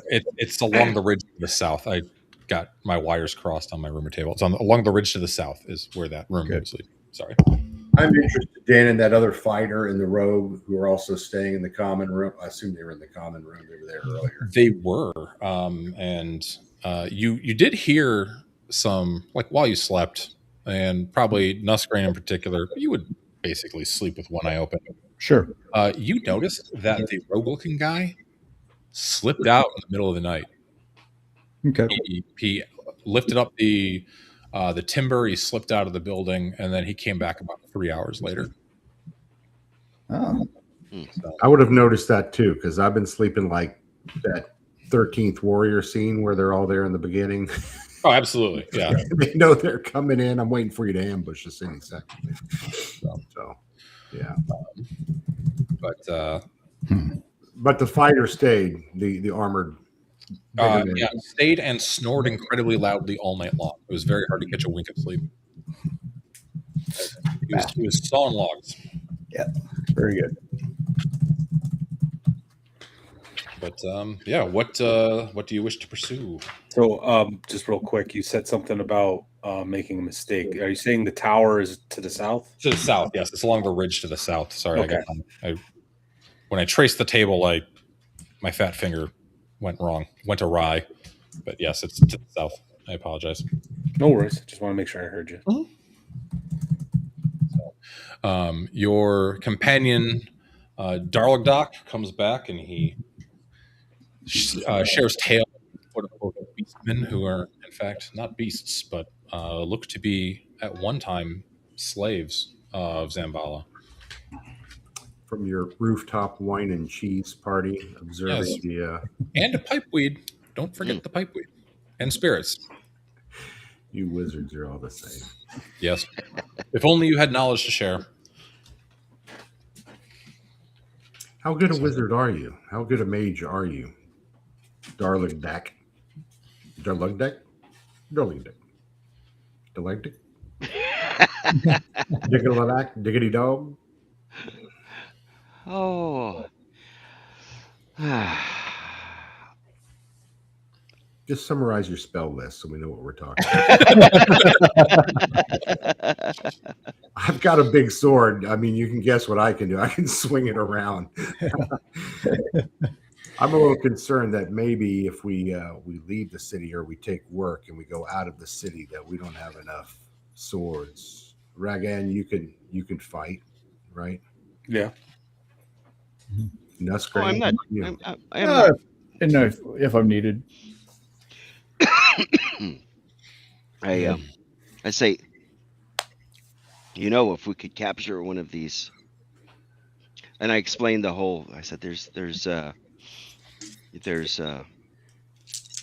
explain the difference between the wild ones and then I said there's some that we believe may be undead of some sorts. And So when you hear that, the man with the flail, you hear you notice his head kind of cocked to the side, and he slams his hand down on his table, and he stands up and says, "Undead, you say?" And he sits down right next to you, completely uninvited. Is this the big guy who was snoring? Yeah, the big guy that was snoring with the big flail. I think I have an idea. Sit down, friend. Make yourself comfortable. I have. Nusgrain, do you think you could purloin another few tankards of ale from the kitchen while Starsky is upstairs? Yeah, certainly. And I'm sure I've made enough coin last night to be able to get us a pillow, enough ale and probably biscuits and gravy or whatever the hell. Oh yeah. So Zarskia does come down. Thank you, Nusgrain. You're a gentleman. Yeah. Nusgrain comes back with some tankards of ale, and the man in front of you with the chainmail. You notice the chainmail is black and it's adorned with white symbols on it, and he says, "Heathnock is the name, and I look for brave men to join me in the old city." Heathnock. I witnessed them. There are secrets that only the dead can reveal, and the dead that still talk know the most secrets of all. Greetings, Heathnock. We're newly arrived. We don't know the geography, or at least I don't. Can you tell us how far and where the old city can be found? Well, it's the outer ring, and I kind of, trail off. And, please take it. Yeah, you saw it from the tower, right? Yes.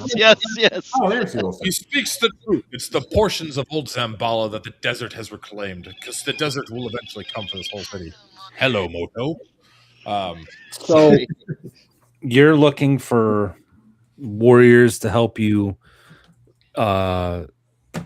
cleanse the old city? Cleanse? Oh, no. Fair adventurer. No. I am looking for secrets. If cleansing happens, then That What it happens, kind but of it's not the secrets? goal. You're looking at him, and you would know, get a few kind of hints or ideas. You're a warlock. You're pretty familiar with these sort of things. This is what's known as like a death soldier. It's like a warrior necromancer, kind of similar to you, but maybe more. How shall I put this? Hit point. Into the juicy bits of necromancy. Oh, okay. So he's one of the tribe. Yeah. All right. All right. Well, I don't typically offer to do things for free, but You don't do anything for free. it's true. I don't blame you, actually. As you the morning's starting to kick off. You see two children run in the door. Two familiar children, Darrell and Larry. They're missing one. Yeah, they come up to Regan and say, "Well, we made it. Most of us." What happened to your friend? Oh,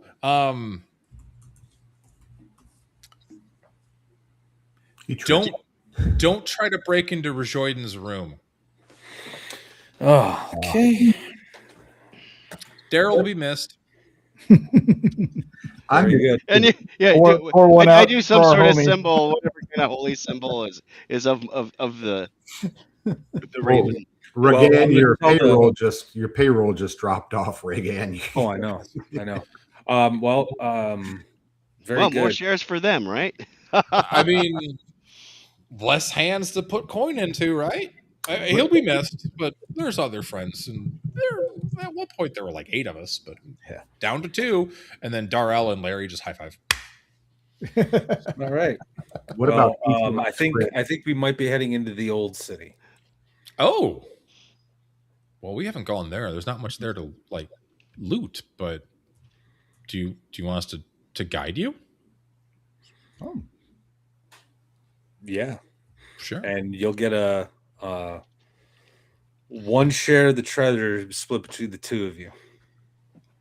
Okay. All right. We can do that.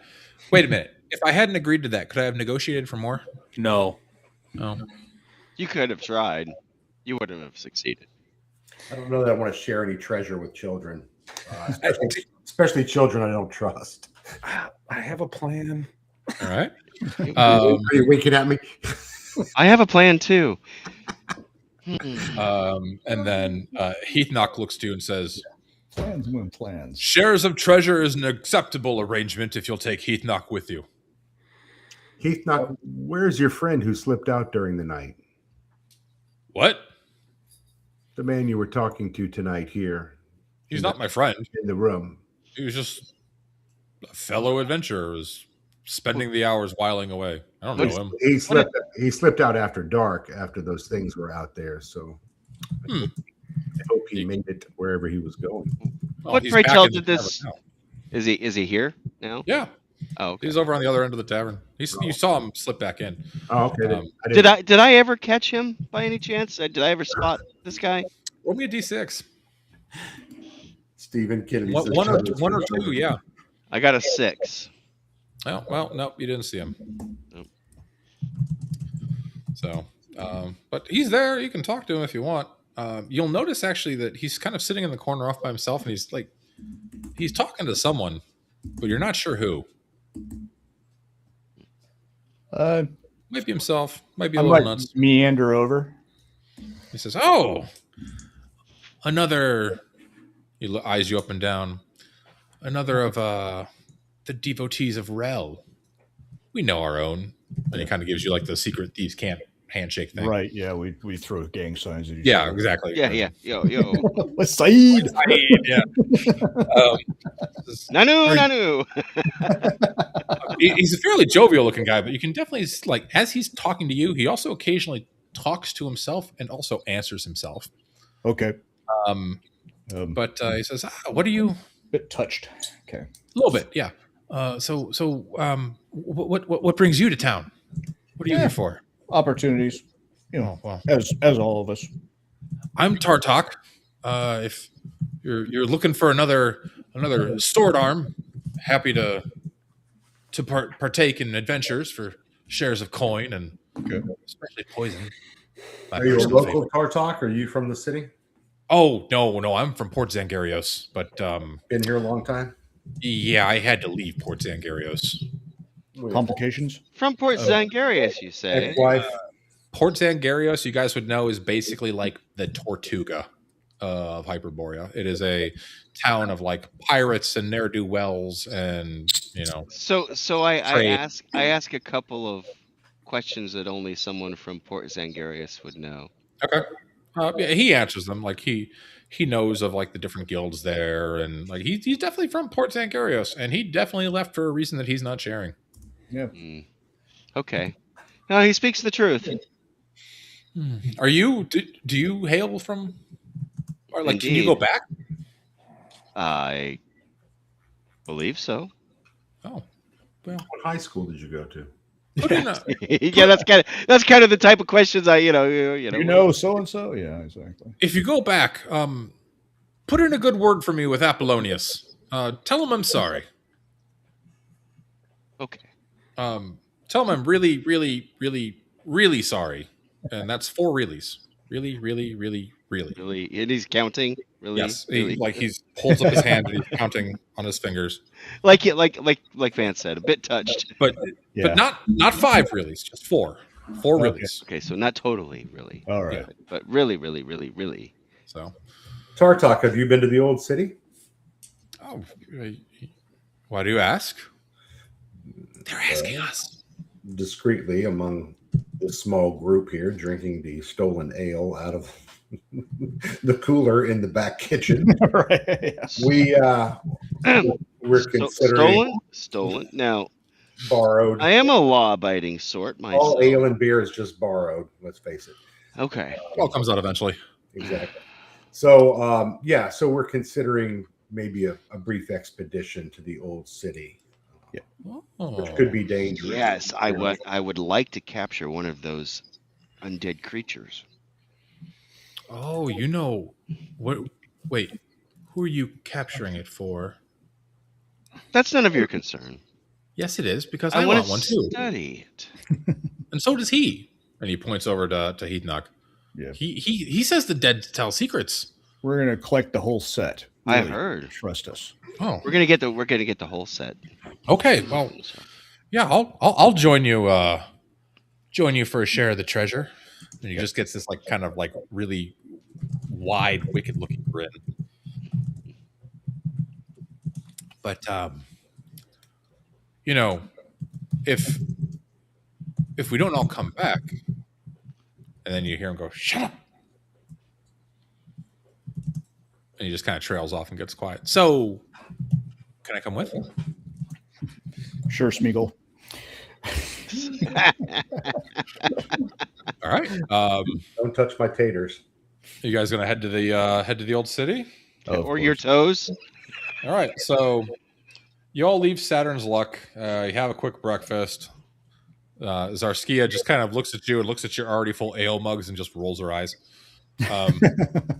We leave her an extra silver. She thanks you and she says, "It's I expect it to happen over the evening, but I do appreciate you paying for it, good Sir Cataphract." Cost of doing business. And exactly, yeah, the cost of doing business. But Darrell and Larry lead you off to the east. You guys head through the bazaar. You notice both of the young boys are kind of like bink, bink, bink, picking a few things here and there. I just shake my head. Are most of the corpses have they been removed? Yes, the nobles and the well-to-do folk of Xambaala each dawn when the eventide bell rings the all clear. They send out their slaves to clean the streets. So and you see them kind of milling around. By now it's been about an hour and a half or so. Most of it's done, but occasionally you'll see one kind of like dragging a body. Do they resemble? They have the spike collars. They all have the spike collars on, every single one of them, and they are all Eskimos. which think I did call one them in my Eskimos. Eskimo class. They might be Anyway. Eskimos, if anyone ever Is what asks they're me. called. Yeah, I call them Eskimos. So, cannibal Eskimo slaves. Welcome to Hyperborea. But the two boys kind of lead you through town. Oh, I forgot something. Ragan, while you were resting for the evening, you would have noted that that emerald ring is a ring of protection +1. So, +1 AC, +1 on all saving throws. Oh, it's Nice. not. It's not a finger ring. Nope. It's a real ring. Oh, I will happily place it. No, I'm just kidding. Yep. A ring of managed protection. This is not Lamentations. Okay. I was thinking more Chult. Also possible. Either. So, but you head past the bazaar, past the blood tower. The blood tower is like a 3-story building. It's like a barracks for all the arena gladiators. As you're walking past the arena, you hear like the roar of a crowd. The games are already getting started in the morning. You can hear the snarling and the growling of like wild cats that you heard, possibly even a saber-toothed tiger. And you head past the caravanserai and the satrap's mansion and off into the old city.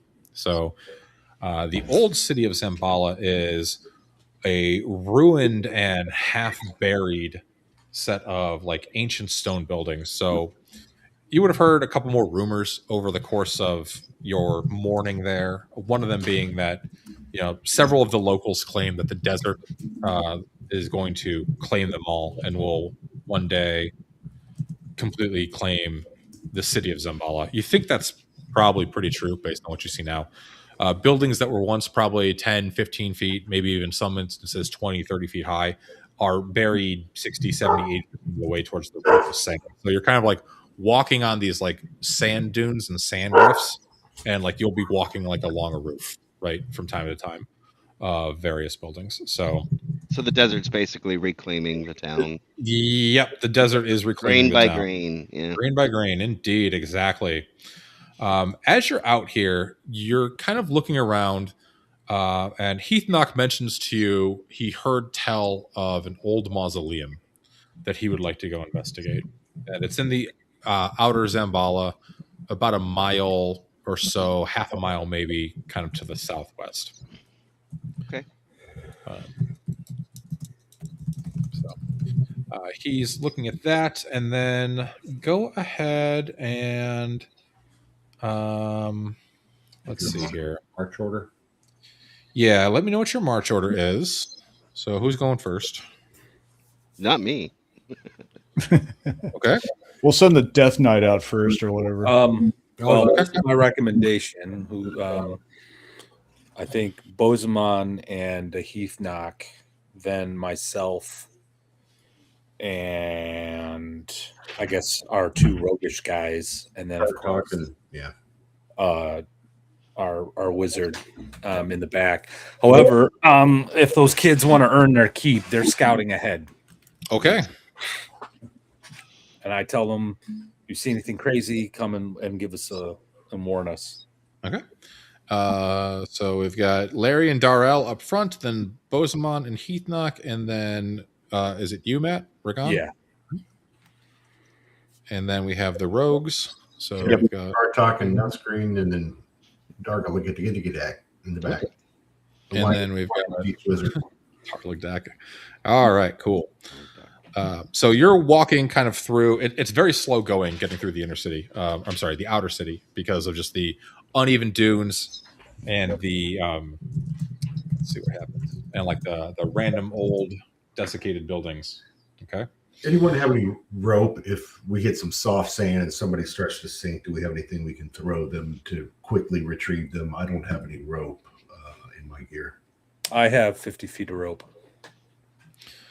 So 1, 2, 3, 4, 5. So Find time to think about it, right? Sorry. Darligdoc, as you are walking through, you see a number of interesting tracks. There's a number of bare feet. You can probably surmise were probably slaves because they all headed this way that you saw at the end of the evening. And there's definitely much larger feet with drag marks behind them. Mm. So, I kind of quickly use my writing stick and take some notes. and those with the like just the bare feet, they look like they kind of disappear into some of the random half sunken buildings. But the ones with the drag marks are heading off into the desert. They leave the outer city completely. Now, would they correlate to what I had seen with the creatures, or? You didn't see anything that made the big. Okay, that's what I'm. Footprint. Yeah. Okay. I mean, it stands to reason that the slaves could have potentially dragged, some victims off, but you didn't see anything like big. You also see 6. So let's see here. Mike, go ahead and roll me 1d12. 4. 4. Okay. And then go ahead and roll me 2d4.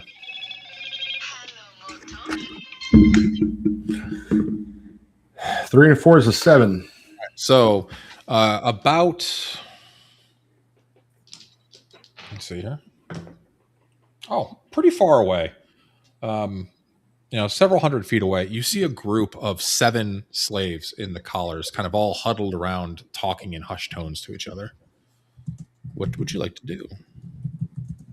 Do our scouts up ahead, the boys notice them, or? Yeah, they notice them and bring them back to you. They haven't noticed you. Larry and Daryl are very proud. Daryl, sorry, Daryl's dead. Darrell looks to you and says, They're not covered in blood, so I don't think they're the Edie ones. Are they chained together, or are they walking independently as a group? They look like they've got broken chains. Oh. So what do you know of these Edie ones? I lean back and yell back to the guys behind us, Regan and the rogues and the wizard and so forth. Have you witnessed the joys of the Edie ones, as you call them? And I look at the child, Oh well, yeah. I've lost 3 friends of them. You've seen it? I was hiding under a barrel. They were right in front. Wasn't it glorious? What? He looks to Regan and says, "He's not all right. Don't worry about him. That's what the axe is for." Can I watch that? I turn to the party and I say, it looks like we have 7 escaped slaves. How much do you think they're worth?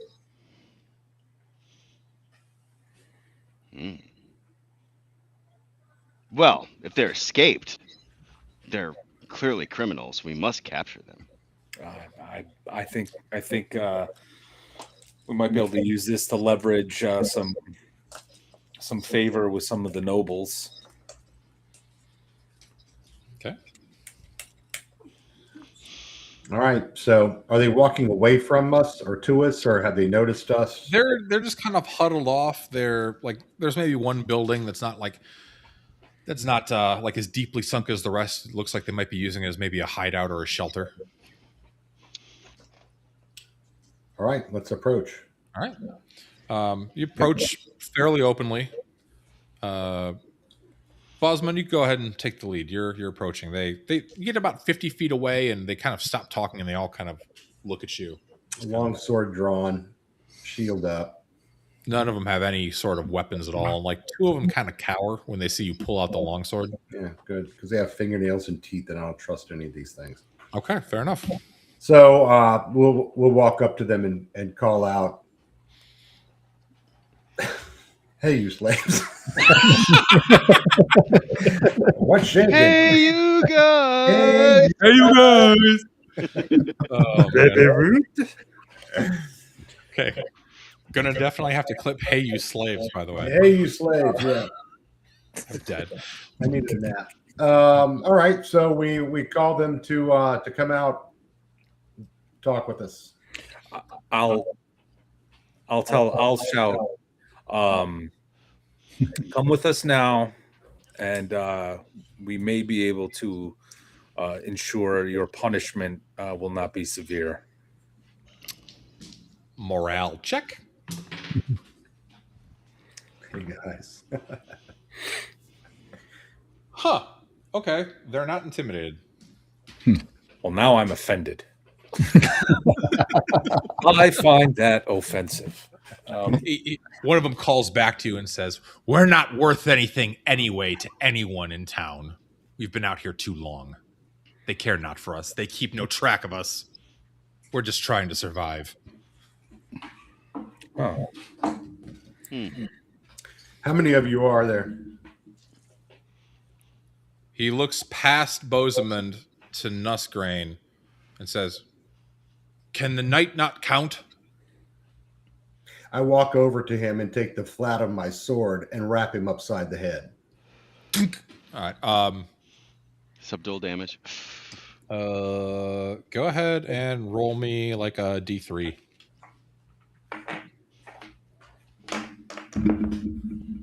One.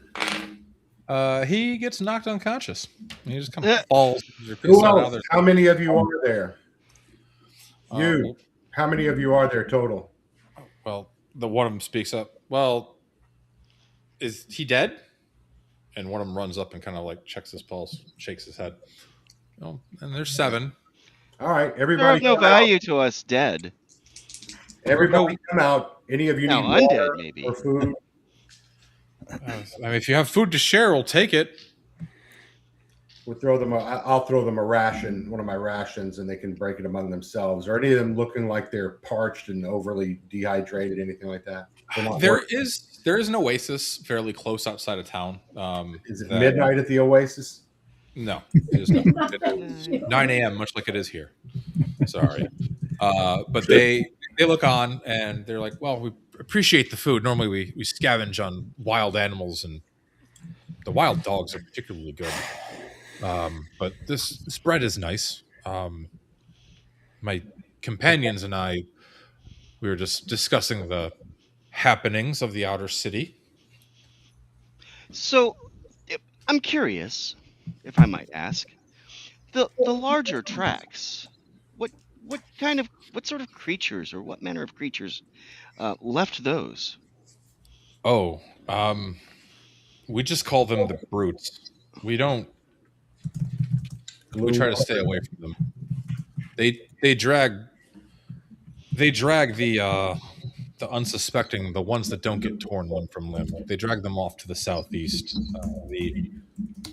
The beastmen have a camp out there. They try to recruit. You see, they're still intelligent. They can still speak. They tell tale of their god Cthulhu, who will allow them to take back the city of Xambaala from the town, or from the nobles that care not for us, and reclaim the town for our own and bring in a new golden era in the name of Cthulhu. Fascinating. I'm scribbling notes here That's fine. and adding this, and a question mark here, Cthulhu. Mike, well, I'm responding to some chat here. I'll to Newsgreen and Bosamund. I'll just say, I have a feeling that a fight will break out if we try to bring him. Not that I'm too concerned about it, but He nods. He says, I wouldn't bring them back into town, even though they claim no one owns them. Who knows if that's true? But these slaves aren't worth a great deal. They're going to take more resources than they're worth. So all we can do really is get some information from them. yes, I agree. It's honestly not worth the coin it would cost to feed them. Yeah. Let's just basically tell them we'll let them go, but we need to know where this mausoleum is. Maybe they can point us in the direction. They've obviously been out here for some time. I pull out my notes too, and I show my sketch of the that I made of the creatures, and I said, "Tell me where can I find these?" I'm talking about the ones that look undead. Have you seen them? Those are the brutes. Those are the brutes. Yeah. Fascinating. But that looks. Some of them are bigger than others. Have you seen this? Yes, the brutes. Sorry. Very brutal. Very brutal. There's so many jokes, and I'm just canning them and holding them off because you and your boy toy entourage, we're just leaving that all alone altogether, and it's for the best. It really is. So, but they hear you mention the mausoleum, and they nod and kind of they draw you a rough map. It's about another hour, maybe 2 hours walk to the southwest, kind of through the outer city. It's actually right at the base of the ridge line that leads south to that tower that you heard about. Oh, okay. Very good. So, just so you're aware, but if you're going there, be careful. Okay. Some of the brutes have been seen around there. Okay. So Daggerback, I'm never going to get his name right. Daggerlack. Darwin. You were saying you wanted to capture one of these things, these brutes. Is this what you're looking for? Yes. Preferably, ideally, Did you bring the alive. chubby funster manacles with you? Yeah, I forgot, but yeah, I was just thinking that. Yeah, We have rope. We have rope. I mean, we don't know how easy it'll be. You know. Or was it the Tim Shorts manacles? One of them had them. Yes, we need some. Well, I have rope. Yeah. Silk rope. It may have to do. Or you Okay. can charm him possibly, if that's one of your spells. All right. So they Wouldn't you motion like to know? towards the mausoleum. It'd take about 2 more hours to get there. If you want to head there, I know we're getting close to time though for the night. Do we want to call it there for the evening and pick it up at the mausoleum on the way back? Do you need to go back into town real quick and buy some manacles? Well, I mean, you know. We got rope. I think that'll. Negative. Yeah, I thought you we'll were just- leaving. That's hilarious. I'd like to. I think it I might be mean, a good idea. Chubby To, would be disappointed in us, but we'll just stick with what we got. yeah, I think it'd be a good idea to take care of what we got to take care of before evening tide. Are manacles in the equipment list in this game? Certainly. They, If not, they are now. Yeah, if they're not in the book, they are now because it's a thing that would definitely exist on account of I don't know, the 1,000 slaves in town. What is Right. the thing they had in Planet of the Apes, the original one with the stick Chubicles? and they stuck around the neck of the character there when they were hauling the astronauts in? Funsticles. Those are good. Oh, Flint's still hanging around there. That's a good one, Flint. Cool. Funsticles. Well, on with funsticles and chubicles, Chubicle Funsticles. How do you tell if your girlfriend's tickling? that might be the name of one of the Lotus dens in town now. Chubicle There you go. Funsticle. Chubbicle Funsticle. Oh, Lord. All right, so we're gonna call it there, Dan. Yeah, I think that's a good break point because That'll be It's gonna be good. upset. Nobody even died, and he wasn't here. Oh well. you each get 600 XP for the treasure that you found between the gold coins and most notably the Ring of Protection +1. So if you have an experience bonus, make sure you throw that on your sheet. But yeah, we will pick it back up next week and be heading towards the mausoleum, which has some goodies in it and some baddies in it. Spoiler alert. Very good. A lot of people in the chat were saying, Dan, paying you compliments, saying that you were really smooth on this and how well you were running it. And yeah, I share their. Dan is a smooth operator. Well, thank you. He's I a was smooth operator. not paying any attention to chat at all. I'm sorry. No, I know you were running the No. game, but yeah, We That's are. actually a good thing. yeah, good. Just good- focus on good DMing, dude. So, but yeah, welcome to Hyperborea. I love it. It's great. It's my favorite system plus world, and hopefully we can have some fun over the next few weeks, and maybe some of you will get eaten. I'm actually digging what making the character and seeing some of the rules and particulars. Mhm. I'm kind of digging it myself. Yeah. So looking forward to. I'm playing See how something this totally goes. different from anything I So I'm trying to roll with the character that you gave me. Hey, that's what you get for having me generated for you. And I No. didn't give him the personality of the morbid curiosity, erudite, well-to-do observer of people getting eaten. That was all you, bud. Yeah, when you're whining. Guilty. So Well, good. I hope everybody had a good time. We'll be back next Monday night, and Cam will be joining us, so we'll have a little bit more muscle with us. What is he?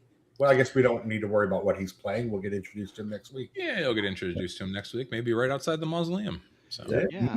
Hey, what fancy meeting you here. Hey, What? hey, Cam, you're a brute. There you go. there's rumors that there's treasure to be held in the mausoleum. So go do Sure, some. there's also all sorts of unwashed masses that are just showing up.